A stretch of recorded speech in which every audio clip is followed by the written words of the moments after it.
I swear to God, Hashwolf, I love you like a brother, but get over here, I'm gonna shove a burner finger right down your throat. Oh shit, I guess I died. Oh, well, that's a thing. Okay, looks like the next one up is Bazby. Okay, who had Bazby? Ah, damn it, I keep betting on Askin. How is that guy not fucking dead yet? I had Bazby. Okay, Pepe, you win the pot. That's $150. Okay, guys, next betting's up. Which Stern Ritter's gonna get axed next? Huh, you know, this place doesn't seem so bad. You guys look like you're having fun. Oh yeah, it's a total blast up here. Anyway, how'd you die? Oh, hey, what's up, King Do? I got killed by Hashwolf. Haha, that son of a bitch. You too? Aw, man, I swear, he is a laugh riot. Anyway, yeah, tonight we're going to be having a party. We're going to have some cake, some ice cream. Awesome band is playing. Yeah, if you want to come, you can join in. Oh, that's going to be great. Yeah, sure, I'll be there. And then we're going to have a big-ass orgy. I'm sorry, what? Big-ass orgy, like we do every night. I'm going to summon up a giant mountain of whipped cream. We're all going to swim in it, and it's going to be great. That doesn't really seem like my idea of heaven. What are you talking about, Bazby? This isn't heaven. Oh, dear Christ, no. Hey, guys, are we still doing this or not? Because I'm getting kind of blue ball. Oh, hey, Bazby, how you doing? Getting kind of blue balls over here. It's okay, it's okay. Driscoll's grabbing the lube. We're almost ready. Oh, I want to go back to getting my ass kicked by Hashwolf, please.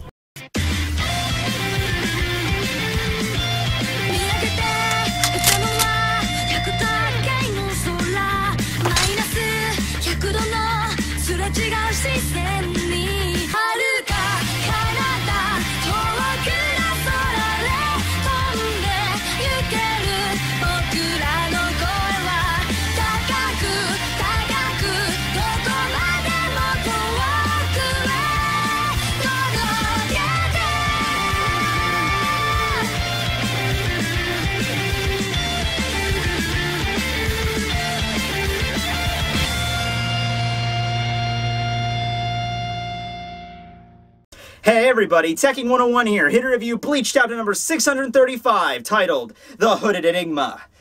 Kind of sounds like a supervillain from like the 1930s, like in the golden age of comic books, you know, like, and this week in issue 36 will Batman perish amongst the might of the Hooded Enigma. You must buy it to find out. By the way, has anyone seen the new Batman Superman versus trailer? Isn't that freaking awesome? I mean, my money's on Batman. I'm just gonna go with him. Then again, the thing that everybody always says, like, that are rooting for Superman, it all comes down to, like, Superman can just, like, flick his finger at Batman and just kill him. You know, but I go one step beyond that. I'm just like, Superman could conceivably just, like, stomp his foot and blow up the earth if he really wanted to. But I'm still gonna go with Batman, because he's the underdog here. But anyway, on to the chapter.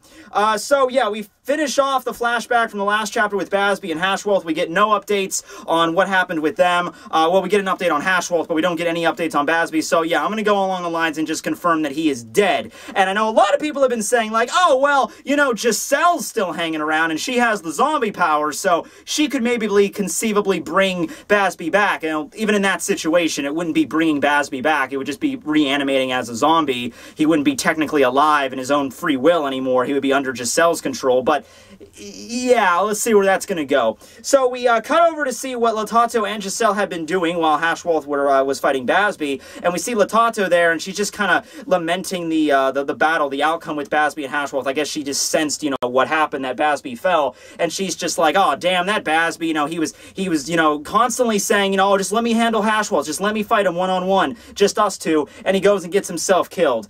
Well, I guess that's just how that goes, right, Yuha? After all, I'm not one to talk either. Oh, shit. Okay, that escalated quickly. Like, I figured that's what they were doing. Like, Minnie called that shit dance? I don't know. I mean, I figured, you know, there's no one else in the castle to fight, so Latato and Giselle were going to try to take on Yuha on their own, and you knew how that was going to end. That, of course, wasn't going to end in their victory, but I surely wasn't expecting that. I mean, Latato was a strategist. I was figuring, like, she would come up with some plan, you know, in order to defeat Yuha. I mean, it wouldn't have worked, but it may be something, you know, go all tactical. You had Giselle with you. I mean, you could have just, you know, went around and tried to kill as many, like, because we've seen, like, there's random Soldat soldiers still in the castle. You know, one of the plans I thought of they were going to do at least would, you know, kill them, and at least you'd have an army to go knocking on Yuha's throne room. Once again, it wouldn't have worked, but here we have Latato bleeding out of her stomach. Giselle's freaking knocked out next to her, and she's just, like, ready to die herself. Well, anyway, Yuha, you've fell for my master plan. Come on, Gigi, stand up and take him out. Oh shit, Gigi, are you actually dead this time? Huh. Well, fuck us then. Oh, jeez, finally, I thought they'd never shut up. Freaking kids pain in my ass. Oh, well, guess this is it for me then. Latato Lampert, Sternritter G. I guess it's time to talk about my backstory now. Well, you see, I was born as an orphan. Both my parents are completely unknown to me. I was raised in a slum. I was always hungry. The older kids would always beat me around and take all the food for themselves. Although one day I— You shut the fuck up, Latato! No one cares about your backstory! I'm trying to freaking sleep over here! Yeah, so Latato's down, Gisella's down. I don't know what the hell's going on after this. I mean, I'm going to assume that Latato's not coming back, but Gigi with her, zombie powers. I mean, look, I know Yuha's the one that gave her the power, so he probably knows better than anyone. She is a zombie girl. He might have done something to properly kill her, especially with all the different powers he has. But the fact that she's still in one body and still not, like... It doesn't look like she's more injured than she was, like, against Mayuri. I mean, Mayuri stabbed her, knocked her aside, all the damage she took in that battle. Here, it just looks like she's bleeding out of her head a little bit. I'm not going to be convinced that she's completely out of the picture until her body is, like, completely incinerated, or at least she's decapitated. The bare minimum that you're supposed to do to take care of a zombie. But then again, this is Yuha we're talking about here, so he could have just easily flicked you on the forehead, you're dead now, god powers, whatever. So anyway, yeah, this apparently happened in the middle while Yuha was asleep, and he's like, I gotta go back to taking my nap now, to which he shuts his eyes, and then we cut back over to Hashwolf, where we see the almighty eyes begin to appear on Hashwolf, and it's revealed now that, yeah, so Hashwolf retains the power as Yuha goes back to sleep, which I have to say is still kind of a massive glaring issue here. I mean, like, you've attained the powers of God, and yet you still need to do the whole sleeping power transfer thing. Like, what was the point of gaining this power if you still have this massive flaw in your abilities? I mean, really, do gods really need to rest? Okay, there was that one time, but aside from that, it doesn't make much sense. And now, granted, it doesn't look like Hashwolf attained, like, the same powers of the Soul King. Like, his body doesn't, like, get all slimy and gooey. It's just his eyes that change. So maybe it's just the power of the Almighty that got passed to Hashwolf. Yuha still retains the power of the Soul King and all that crap. But, yeah, I don't get it. But, the point of the matter is Hashwolf now has the ability to see the future! It's quite a callous power, Your Majesty, being able to see into the future like this. Oh, hey, look at that. Half-Life 3 does get confirmed. Huh, who'da thunk it? So we get the title page, chapter 635, The Hooded Enigma, and then for the rest of the chapter, we basically just cut to the different sections of the Quincy Palace, I guess I can call it now, where we have the 5 different branches that are separated, and then we have, I don't exactly know, I'm assuming that Yuha's Castles is in the center. See, the only problem I have with that is when Ichigo and Yoruichi's group first arrived back in chapter 627, they were standing what looked like in the remains of the Soul, the Chrysalis Palace, and the Chrysalis Palace was supposed to be in the center. And then Yuha raises his palace, but they still have to go and try to get to the palace.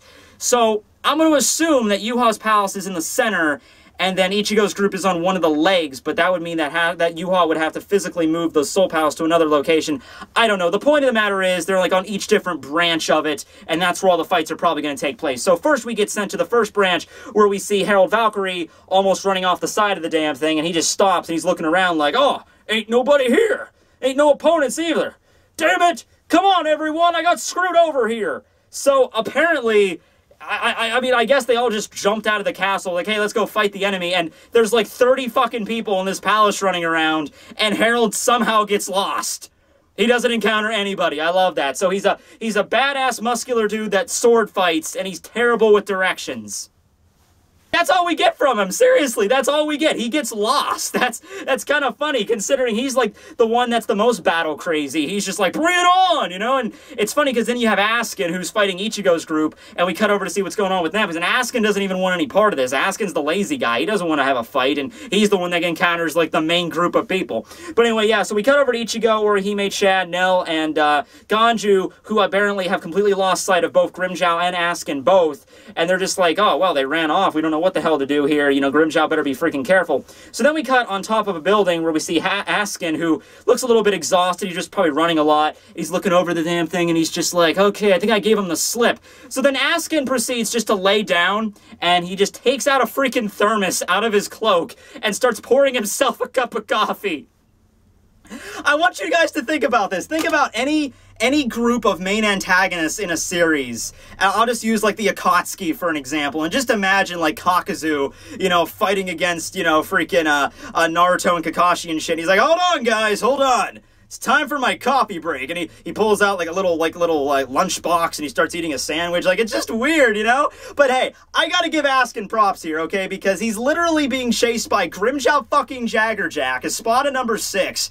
And he has the strong, plentiful balls to just sit down and be like, I'm gonna have myself a coffee break. That, my friends, is boss. You are boss, Askin Naklayfar. Can this guy get a fucking theme song? This guy needs to get a theme song. Someone do that for him. Someone do, like, a musical montage of Askin just not giving any fucks, because that is what needs to happen for this guy. Oh, man, this is so cool. So, as if, like, right out of a cartoon, you know, he's pouring himself the cup of coffee, like, oh, I'm just gonna chill out here for a little bit, maybe figure out my next move. And then you just see Grimmjow just walking up behind him, and then before Askin can even just, like, I thought they were gonna do something more funny with it, where it's like Askin's, you know, raises up his cup, and then Grimmjow's just like, and then he's just like, oh, face fault, and then runs away. But we just cut to the next scene where Askin's just hauling ass, you know, it's like, just drop the thermos, you know, runs away, and Grimmjow just starts chasing after him again. He's like, dude, look, you're not gonna get away from me, okay? Speed is sort of my thing, you know, I'm kind of a cat. I'm like, oh, okay, you're a cat? Well, why didn't you just say so? Here, kitty, have a nice ball to play with. So Askin just kind of, like, turns around and, like, flicks his fingers, which summons, like, a little, like, distortion ball-ish thing. So we've seen these before, back when Askin was first introduced in Chapter 543, when Basby and Hashworth were kind of having an argument. This little weird sphere just appears in the middle of them, and then it's Askin who's, like, clapping. So it's assumed that that's what Askin did, but we've never seen him use this ability. Like, when he was fighting against Nimaya, he didn't use anything like this, so I was kind of confused what the hell this thing was. But apparently he can send these things out. And he calls it a gift, and he's just like, oh, here you go, just take it. And then Grimmjow's like, well, screw that, I'm not, you know, falling for anything like this. So even though he says I'm not falling for this, he just swipes it. You know, you think, Grimmjow's not the sharpest, you know, tack in the crayon box. I'm just saying, like, if he's like, what did Askin expect Grimmjow to do with it? Like, grab it and just hold it? You know, I would just avoid the thing, just period. Don't even come in contact with it. Just jump over it or something. But no. But yeah, so he just swipes and destroys it, and immediately after that, he collapses on the ground in pain. So Askin slows down, and he has this new, you know, air of confidence on him. He just starts, like, saltzing over to Grimmjow, and he's just like, ha ha ha, my gift ball, it was filled with poison. Didn't your mama ever teach you not to take candy from strangers, basically? Wait a second, shit. I'm starting to remember something here. Now, little Grimmy, just remember, never take candy from strangers. And also, equally importantly, never associate with any man that has slicked back gelled hair. They're all bad, Grimmy. They're all bad, and they'll all ruin your lives. Damn it. Really should have paid more attention to my mom's advice. Okay, I'm out.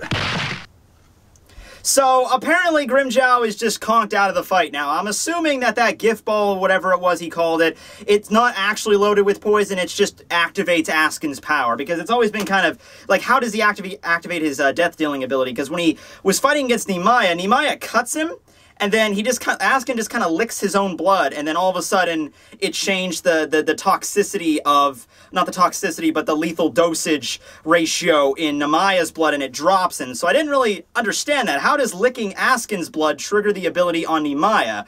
But maybe he activated, like, the gift ball when Nimaya was close to him, he wasn't paying attention or whatever. So I'm assuming that he did the same thing he did with Nimaya, you know, activated the gift ball and then changed the lethal dosage of Grimmjow's blood, so now he just collapses on the ground. Something akin to that. So, yeah, now we cut over to Lily Barrows, Sternritter X, and see what he's up to, and he's actually the one that arrived in the main group with Uehara and Shunsui and Shinji and all the lieutenants and all the visors and everything. So, this is actually the clever one. He's the sniper of the group. He has the big-ass rifle, that's the point of his power, so he's not even interacting with them. He's not showing up in front of them being like, you have to get past me to get to Uehara. No, he's sniping from a distance, really freaking clever, and he's watching, and he's just keeping track of all the members, and they're like, okay, well, some of them are going to start falling behind because they have to get adjusted to the Reiatsu up here. Some of them are more injured than others, and he sets his sights on 3 of them in particular, Isane, Sentaru, and Shuhei. All right, let me see here.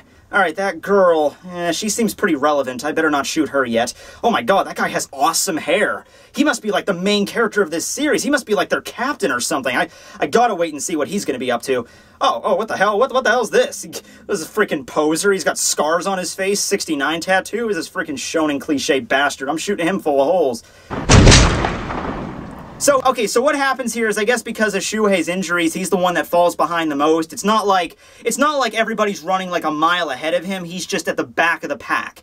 And Lily singles him out with his rifle and he shoots him, and it goes, you know, right through his shoulder and like right through his body, and then shoots out this way, and it blows out probably some serious organs there, and Shuhei just collapses on the ground, and Lily states, you know, one by one, I'm gonna, you know, snipe each off, you know, the ones that are at the back of the pack. So he's probably gonna start off at the back. Now, I don't know if the others know that Shuhei fell down, because I don't think Lily's, you know, rifle makes a sound. I mean, the whole point of his power is just, you know, like the line from point A to point B gets, you know, obliterated out of existence. So there's no reason to think that it would make like a gunshot.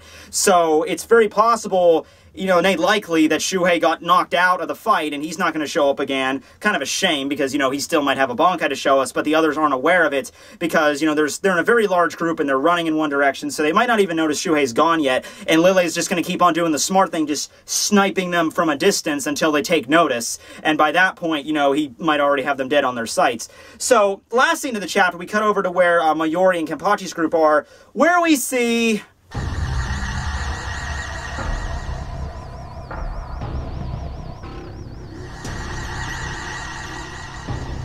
So, what the hell is that thing?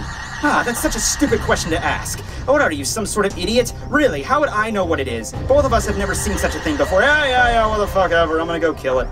I love these two. I never thought, like, I would want to see Kenpachi and Mayuri in a fight. But this is glorious. Think about this, you know, because Kenpachi's all about just gotta kill it, kill it, kill it. I don't care about planning, don't care about tactics, whatever. Just gonna stab it a lot until it stops moving. And then Mayuri he's smarter, but he's also very fucking arrogant. He's always just like, he's like, oh, why do you even bother speaking? You haven't even mastered the English language yet, you know, something like that.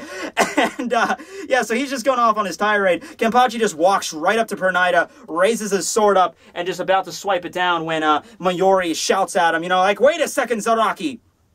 So we see Kenpachi realize something's amiss as well, so he steps back, and Mayuri just kind of rolls his eyes, just like, Kenpachi, really? And then we see Kenpachi standing there, and his arm's all mangled up. We can't really see it that clearly because of his shiakusho is kind of like really baggy. Like when it happened to Yoruichi, she was wearing just like a regular, you know, long sleeve, you know, like shirt or covering or something. So when her arm got fucked up, you know, we could tell. But now it's his shiakusho is all baggy, so we can't really see. But I would assume it's just as much damage. Like his arm has a couple extra corners here, but he's still managing to hold up his sword, Nozarashi. So he's just like, he only got one of my arms. It's not a big deal. I could still swing my sword like this. It's good. Besides, in exchange for fucking up my arm, I managed to give him a new haircut. Okay, so then we cut back over to Pernida, where we see that before whatever thing it is, was about to activate its compulsory power, Kenpachi actually did manage to land a good solid hit on the thing, to the point where blood begins to just geyser out of the freaking thing's head. Kill.